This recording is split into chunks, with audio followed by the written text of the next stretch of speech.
I do not want to be stuck in a whiteout. That's how people die. Hang on, hang on, hang on! Oh, man. No one's ever rode it on a bike before, as far as I know. That is steep.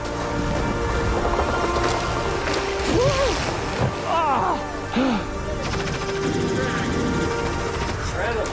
Boom, it's like a cup of coffee. That is really invigorating. My name's Kevin Alves, and I'm on a journey connecting to people and destinations in extreme ways.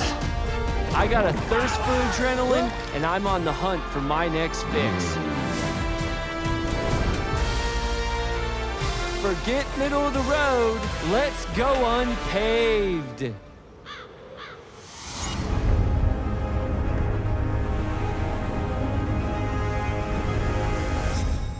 This episode, I am on my way up to Mount Shasta, a spiritual beacon over 14,000 feet above sea level. People have been drawn to this place for centuries, and as long as I can remember, I've been drawn to this place too. After decades of performing in the concrete jungle, I'm ready to reclaim the adventures of my youth. I've done my fair share of day treks, but this adventure has winds up to 70 miles per hour and terrain so steep, one wrong step, sayonara. But there's a lot more to Mount Shasta than just Mount Shasta. One of the things that inspired me to explore this place was mountain biking. My first stop, I wanted to get a feel for the terrain, so I'm headed up to the Shasta Bike Park.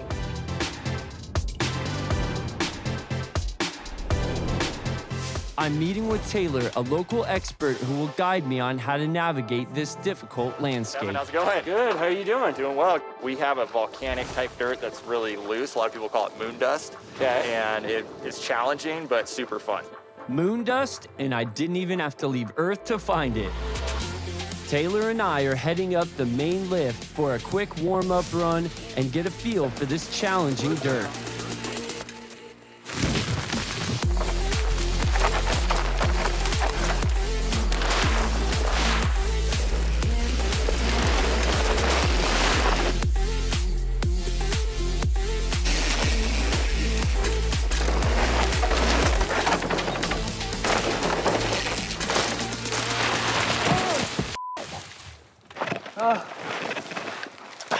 Ow. It's dirt. It's not really dirt. It's volcanic ash, and it takes a while to get used to. Ooh. Whew.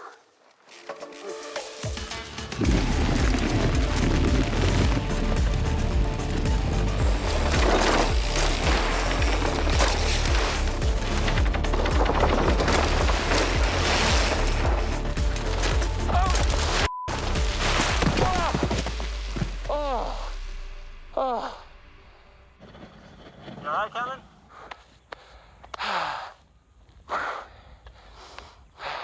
Yeah, I'm good. Okay. The terrain I definitely don't have down, but crashing I do. On the other hand, Taylor is a veteran here, so he wanted to show me the infamous road gap that they built. That is no joke.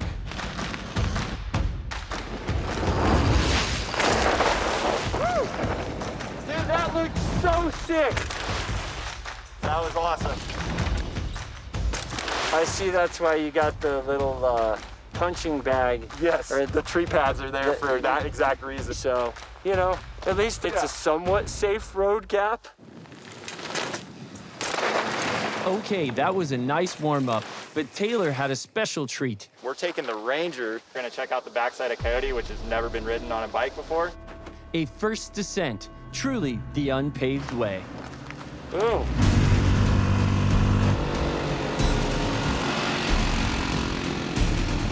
We're on our way up to this really cool spot where there's nothing but these volcanic rocks and pumice.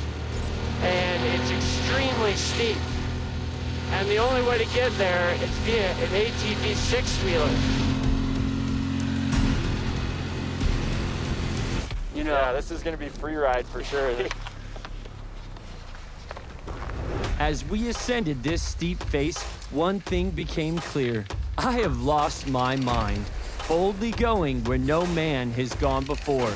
Taylor and I will be the first to ride down this volcanic cinder dome. Oh, man. Not quite Neil and Buzz, but I can see why nobody's attempted this before. It's just nothing but ankle-deep loose pumice covering the entire slope. That's one small step for man, one giant leap backwards for me. That every step you take, you have to take 5 steps to get anywhere. Oh, man. Woo. Yeah. That's how steep that is.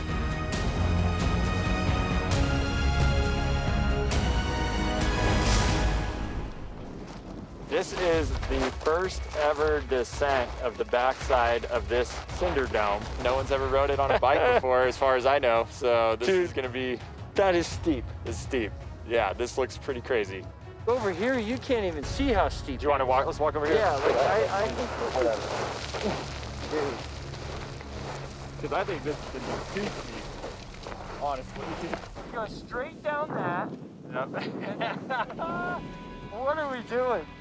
Sure, I've dabbled in a little enduro, but that is on a trail, a nice path to follow. Do you see a trail here? You can't prepare for terrain like this. There's no practice run, but life is about taking a few risks, so I'll just have to dive right in, hopefully not head first. Good luck, buddy. All right, free ride. Free ride. All right.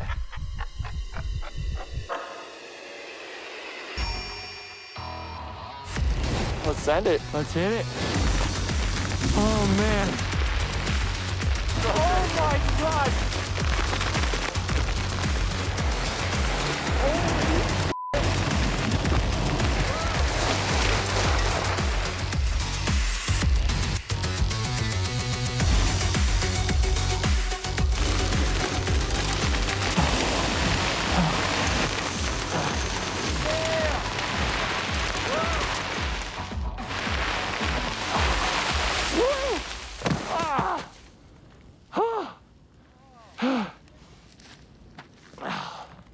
Holy ow.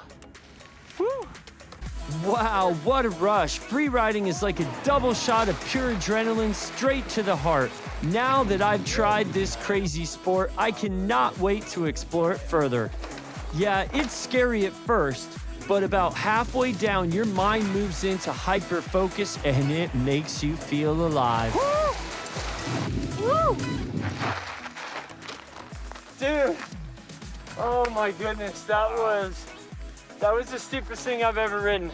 Probably the steepest thing I've ever ridden too. Wow.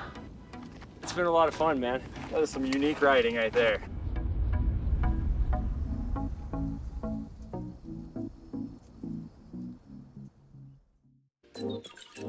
If I'm mountaineering, I'm gonna need to learn a few life-saving skills before I make my ascent. First stop, I need to suit up with the proper gear.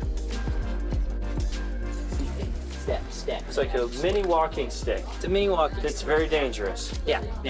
With the sharp points on it. Yeah, right. All matchy. These teeth are going to be horizontal, so they grab onto the snow. And yeah, here at Shasta, it snows in June. If I'm gonna climb Mount Shasta, I need to know the proper techniques. I'm meeting with the Shasta mountain guides to learn the proper techniques on how to mountaineer.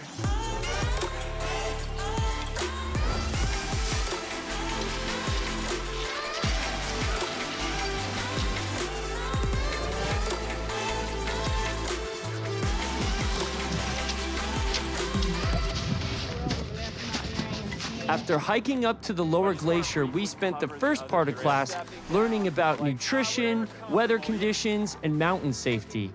But there's a few things that can only be learned with hands-on experience.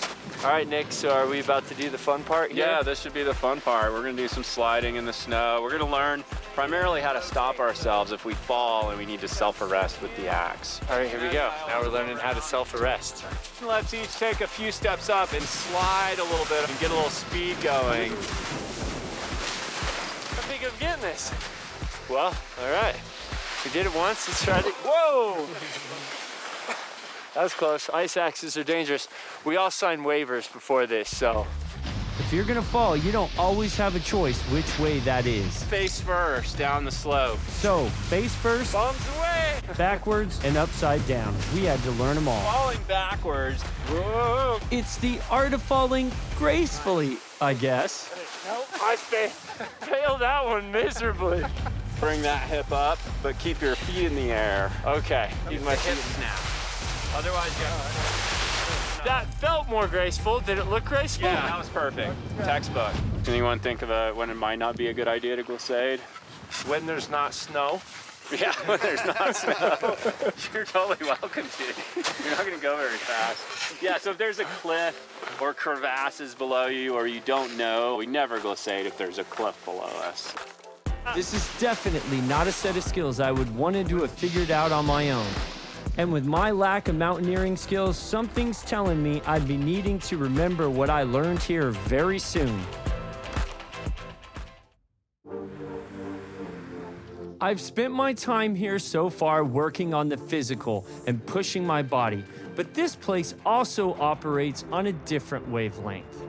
Some people come here for the metaphysical, and I'm here at the Sacred Seed Crystal Shop to check it out. How's it going? Good. How you doing today? Good, I'm Kevin. Kevin, Miguel. Nice to meet you. Nice to meet you, Kevin. So, I gotta ask you a question. up? It's the elephant in the room. Why is there 9 crystal shops here in town? It seems like crystals are extremely popular. No, that's a great question. I often wonder the same thing. There's more crystal shops than liquor stores. That's hilarious. This is like a little battery. I'm telling you, days I have this in my pocket and I pump it a little bit, boom, it's like a cup of coffee. As luck would have it, we get a surprise delivery from a Brazilian miner, and he brought with him phantom crystals from a previously unknown mine in Brazil. Are you kidding? Whoa, wow. Tremendous. That is incredible. New mine in Brazil, northern Brazil, Bahia. Brazil has some of the Earth's largest minerals, such as these beautiful phantom amethysts. Most of these miners are old school, working only by candlelight and digging out the material with picks and shovels. Then they hoist it to the surface. After it's washed, it's brought to market, including Shasta's 9 crystal It's shops. like there's a trail of an echo of its growth pattern. This from Brazil, extremely rare, and this color in Mount Shasta, forget it. These minerals are stunning. It's incredible what this great earth has flowered. After that, Miguel had another surprise, as it turns out something that can help get my body in tune for the climb. These right here are obsidian. Wow, that's pretty sharp. It's sharp. Yeah. So are you familiar with acupuncture? Yes. Well, that pierces the skin. These don't pierce the skin, but you get this really subtly powerful, actually like tingly sensation. Well, let's try it. Hopefully this helps. There's no judgment, no ridicule. It's just what it is. Okay. And then just keep breathing, and if there's a little bit of tingling sensation or pain, just kind of let go to that.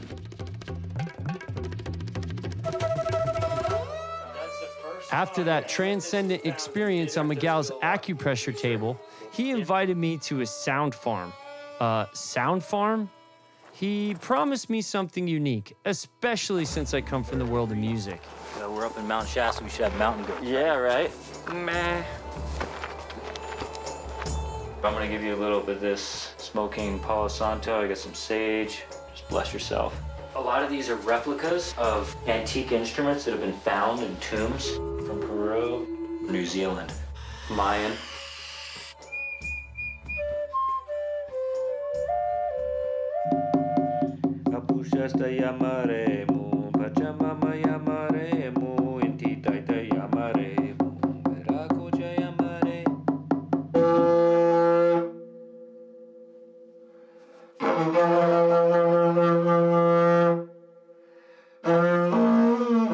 Out of all these ancient instruments, the silbadora stood out.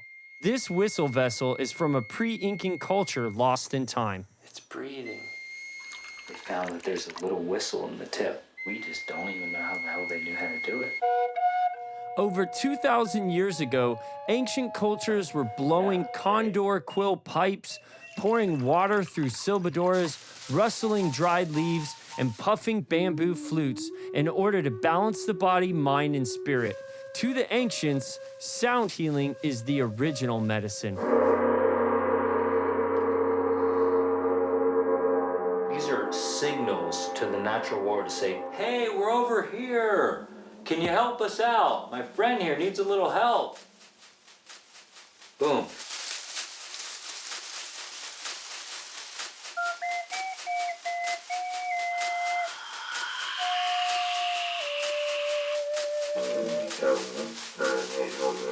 Yeah. Hey, we're over here. Man.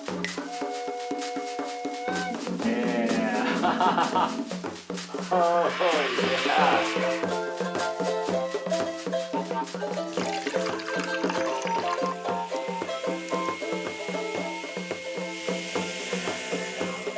Let's try this. Ready? Pank, kukank. Pank, kukank. That's pretty hard. That's good. I know this just looks like we're wasting air, but science has shown that sound can heal. Disease toxins alter the cells, and sound healing can bring back these in a proper harmony.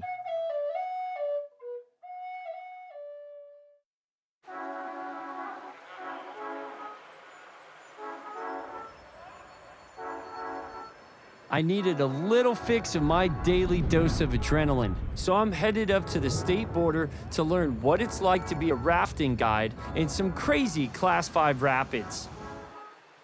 And Aaron from River Dancers put me right to work. Well, a big component of being a raft guide is carrying heavy gear, start schlepping gear.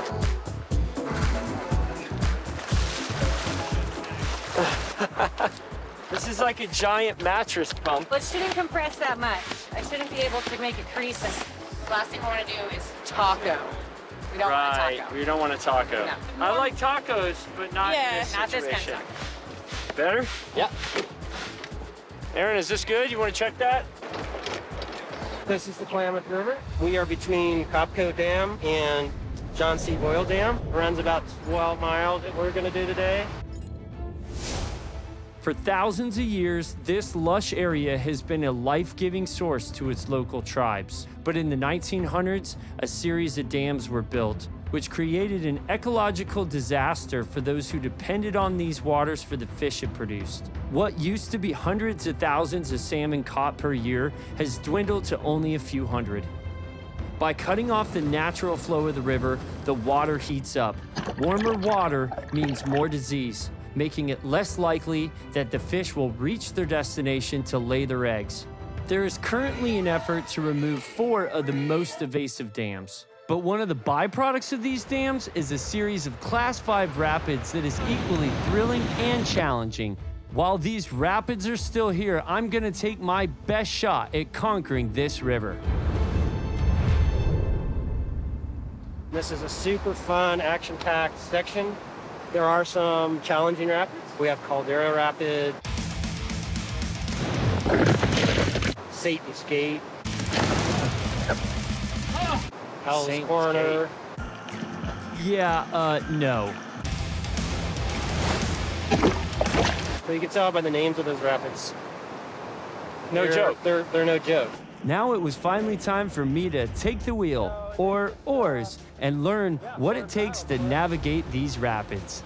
The current's gonna want to turn you, so you may have to pull harder on one side. You see how the current's turning you? Yeah. Oh, wrong. No, it takes some practice. This is a lot more difficult than it looks. Kind of like patting your head and rubbing your stomach at the same time. Yeah. You look for where the most bubbles are. Follow the bubble line. Follow the bubble It's line. usually a good indication of where the best current is. We're coming through some rapids here. Well, let's check it out. My first test. I'm not quite sure if I studied enough for this one, but here goes nothing. Hey, hold on. Okay. Hold on. Forward paddle!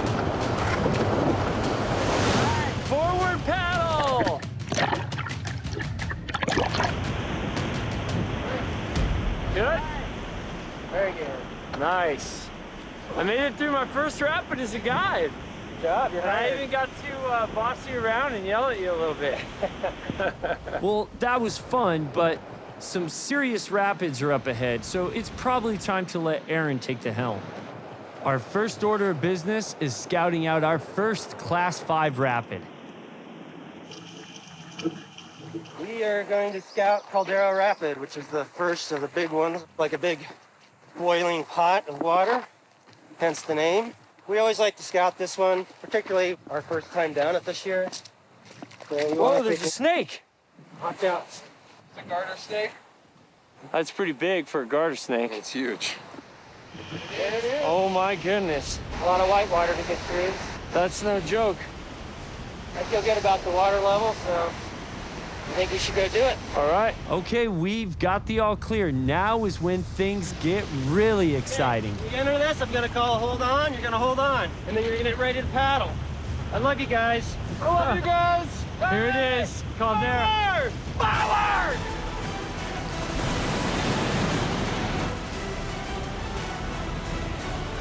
Hold on, hold on.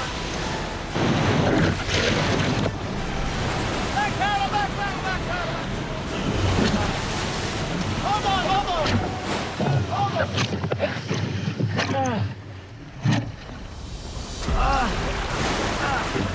Almost went out of the boat. Back paddle. Forward.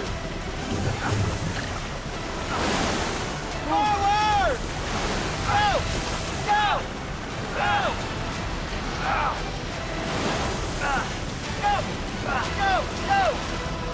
Yeah! Woo! Woo! Yeah, All right. That was Caldera. Caldera Rapid. All right. Nice work. Okay, that's enough celebrating. We've got to get to the next rapid. We need to get there fairly quickly as the faucet's about to be turned off. Each day, the water level between each dam is controlled. If we don't catch this small window, we'll be stuck or worse, overrun with cascading rapids in a dinghy too small to save us. We're just gonna go for it. You know what's around Hell's Corner? What? Hell. Oh, did I mention Hell's Corner is also a blind corner? Yeah. She's totally blind. You can't see where you're going. It's just Class 5 rapids. Get in there tight. Get so! Hang on, hang on, hang on! Forward! Whoa! Hang on, hang on!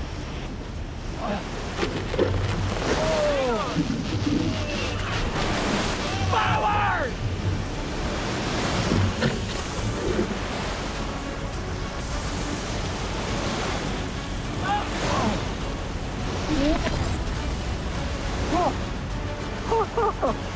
Oh, these are no joke! Forward, forward, forward!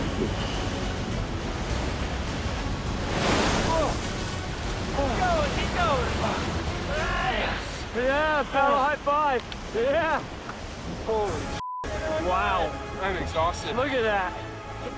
It is split-second decisions. We hit probably 3 rocks and we had to really paddle out of there to get out of that danger area. Woo!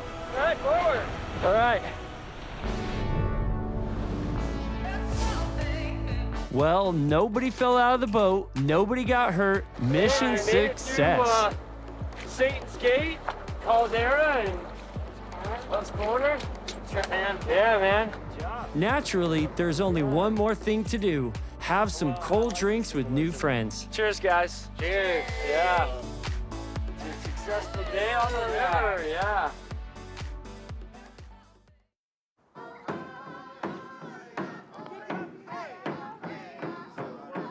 The wilderness in Northern California was and is the traditional homeland of the Shasta Indians.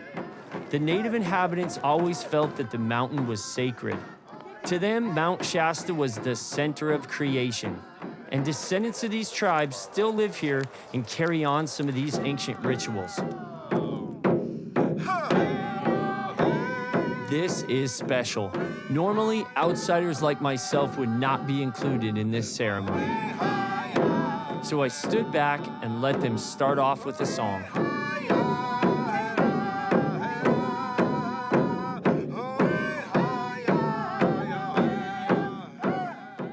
want to take a pinch of tobacco with your left hand and offer it to the fire, because that's what starts your ceremony. The smoke from the tobacco goes up in the air, and grandfather sees it, but he sees this more so when you're putting it on there with your left hand, because that's closest to your heart. After our offering, I'm put to work, but it's the work that makes this experience so special.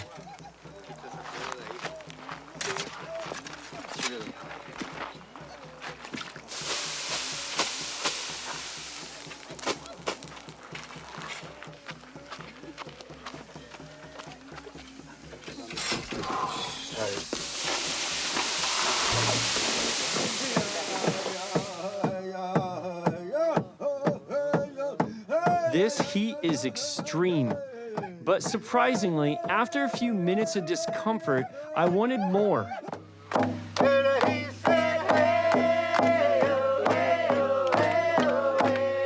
As time passed, I found myself feeling closer to nature and a sense of peace.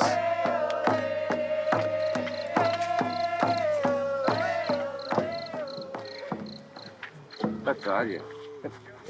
That was invigorating. Not only do you have all the sweat, but you have the prayers and the rhythm. It puts you in this trance, and you just kind of drop out into this state of consciousness. It's really special. And so you're connecting everything together. That way they can walk on the Mother Earth in a more softer way instead of being so hard. Felt very primal too, like the way that you would pray and the kind of yelling, you know, it was like getting out a lot of that energy, and whether it's aggression or negative thoughts or whatever, it was like a letting go of that. That's you got it. Yeah. You got it. Yeah. You got it. That's just exactly what it's all about. Yeah. I feel great.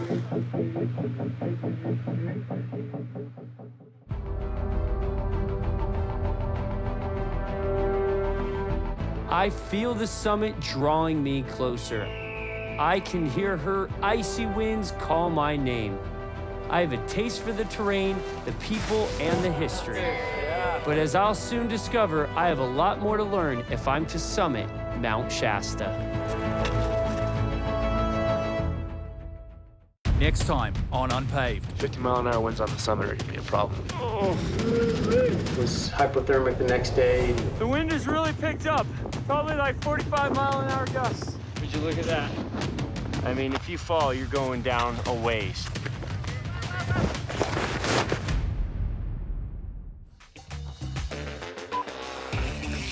Oh my God! Holy! Oh, and I kind of hit my you-know-what with the seat. Woo! I got about 30 rocks in my shoes. Kind of had the park to yourself. I did, it was amazing. Perfect. Now you owe me. We're gonna go Okay. up to the pond, and you're gonna help us out in here and clean it up. Kind of smells like cow manure. Yeah, watch your lips. Kind of tastes like cow manure too. Oh, that's not what I want to do here. Come on, Kevin, get your head out of your you-know-what. The animal's facing you, so it's coming at you. This is the goat, right? And you want to play on the right and the left of that dude. So it's his left. Have to have it be really tight, Okay, yep. almost to the point of Choking me? choking. I feel like I have really strong muscles.